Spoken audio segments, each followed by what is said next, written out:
Hello, beloved. It's me, James, and today we're doing some sacred reading together. Remember, this is the next to the last time that if you're watching on the St. James website or one of our St. James channels, this is the next to the last time that we'll be doing that together. I don't know what the future of sacred reading is for St. James. I will be transitioning out as the pastor, and during the month of June, we'll be on hiatus from any of the moments or sacred readings. And in July, the new pastor, Alyssa, may choose or may not choose to continue the sacred reading part of our content. And that's up to her as Spirit leads her. And I wish her all the best in whatever choice she makes. And I hope you will too. So as we look at today's passage, I've chosen to go just a little bit longer than usual. It's not just one verse, it's not just 3 verses, it's 5 verses. So we begin with Ruth chapter 3, verses 4 through 9. Let me give you a little background if you haven't watched before now. Naomi and Elimelech are two characters from Bethlehem, Israel, and they are married, and they have 2 sons. There's a famine in the land, so they leave the land and go to Moab, where both of their sons find wives, Orpah and Ruth. Elimelech, Naomi's husband, dies, as do her 2 sons. So it is left with Naomi, her daughters-in-law, Orpah, and Ruth. Orpah, at the behest of Naomi, goes back to her people because women in this time period could not provide for themselves. So they couldn't own property and take care of themselves. They had to be connected to a man. Whatever judgment you have about that particular form, that is simply the way that at the time of the text, it would have been seen. So that sort of shapes the background of how we might hear it. Ruth is unwilling to go back to her people, the Moabite, and instead goes back with Naomi to Bethlehem. Naomi's name means joy. But she's no longer joyful because she's lost her sons and her husband. Ruth continues to provide for Naomi. She goes to glean in the fields, another law from Israel that protects those who are on the margin, who are poor or widowed. And so she goes to glean in the fields of Boaz, as it happens. And gleaning is picking up the grain that's dropped and then taking it home legally, freely, to provide for she and Naomi. Boaz asks after her from one of his workers and discovers that she's working in the field. He instructs them not to bother her, to let her do that, and tells Ruth herself that she is more than welcome to dip water. She doesn't have to bring her own, dip water from those that are brought by Boaz's servants.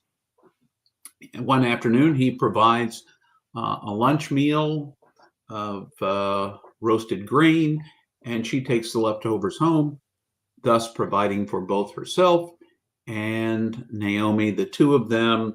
Ruth continues to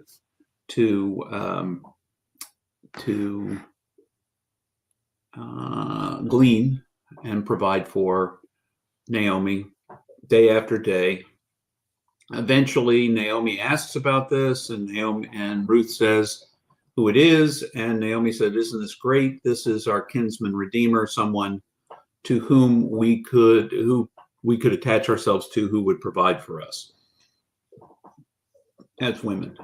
And so we pick up today shortly after that. Naomi is delighted that it's Boaz. Here we pick up in verse 4. When he goes to sleep, Watch to see where he lies down, then go uncover his feet and lie down with him. He'll tell you what to do next." Ruth replied, "I will do as you tell me." She went down to the threshing floor just as her mother-in-law told her to do. Boaz ate and drank until he was tipsy. Then he went to sleep against the bundles of grain. When Boaz was asleep, Ruth silently approached, laid down next to him, and uncovered his feet. In the middle of the night, Boaz awoke and was startled to find a woman lying at his feet. "Who's there?" Boaz asked. She replied, "It's Ruth, your faithful one. Spread the corner of your cloak over me, for you are my family redeemer."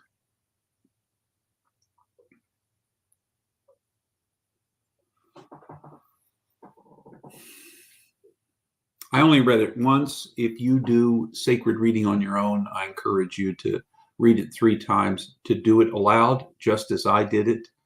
That way you involve not just your eyes and mind, but your whole body, the vibration, the breath support, all of that helps when you're reading to perhaps hear. All of Scripture was originally more or less intended to be heard, read aloud, or said aloud for the stories of the Bible. So this story is meant to be heard. If you want to cut away right now and read it yourself, or think about it yourself, or ponder it for later, go ahead. Otherwise, I'm going to share the thoughts that I had. The image that I really drew to was the image of the cloak being the corner of the cloak being spread over Ruth. Now, yes, there's symbolism behind that, and there is legal custom that ties all of this together. And what does this mean from a Bible study point of view? We're not talking about that today, though. We are doing Lectio Divina, or sacred reading, which is really listening for what it speaks to today. And I have had the sense for a while now, particularly as my father has died, and I've been working through the grief that goes with that, anger sometimes, deep sadness sometimes, and all the other pieces that come with that. As I've been working through it, I have felt God's cloak spread over me. In fact, it's a beautiful word image for me of what God does. God's spreading the corner of God's cloak over me, the sacred cloak, that I am within God's care, looked after. I don't know if you feel that way. God protects me from nothing, but sustains me in everything. And I feel God sustaining me. God sustained me through the time of Dad's sickness and being present with him. Even on the night he died, as I held his hand and my sister and brother were right there next to him, I felt the sustaining power of God, even though it broke my heart in those moments and in the time since. The overwhelming gush of emotion that come again and again. It's like a tidal wave.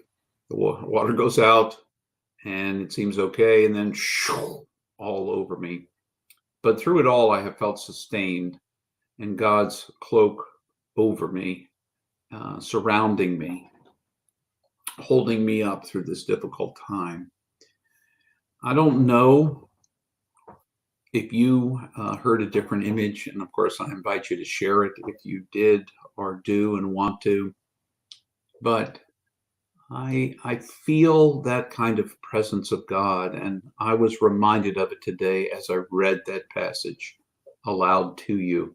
That cloak spread over me, that presence over me, not to protect me, but to sustain me, to allow me to carry through in this time of loss in my life.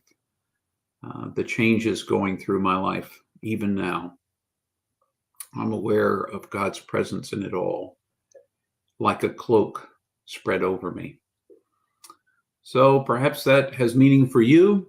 certainly can study it more deeply and discover the background behind the euphemism for feet in biblical parlance, particularly as regards the Hebrew Bible. But those are for another day, and perhaps for you to study. For me, the words of comfort that I needed came in that cloak spread over me. Until the next time, which will be our official last time if you're watching on St. James and any of the St. James channels. My personal channel, I suspect I will pick back up. It is my intention to pick back up in July, but that's dependent on how things look in my new in the new church where I'm serving. So we'll see. But otherwise, I wish you all the best. I do want you to remember you are infinitely precious and unconditionally loved for the gift you already are. Until next week.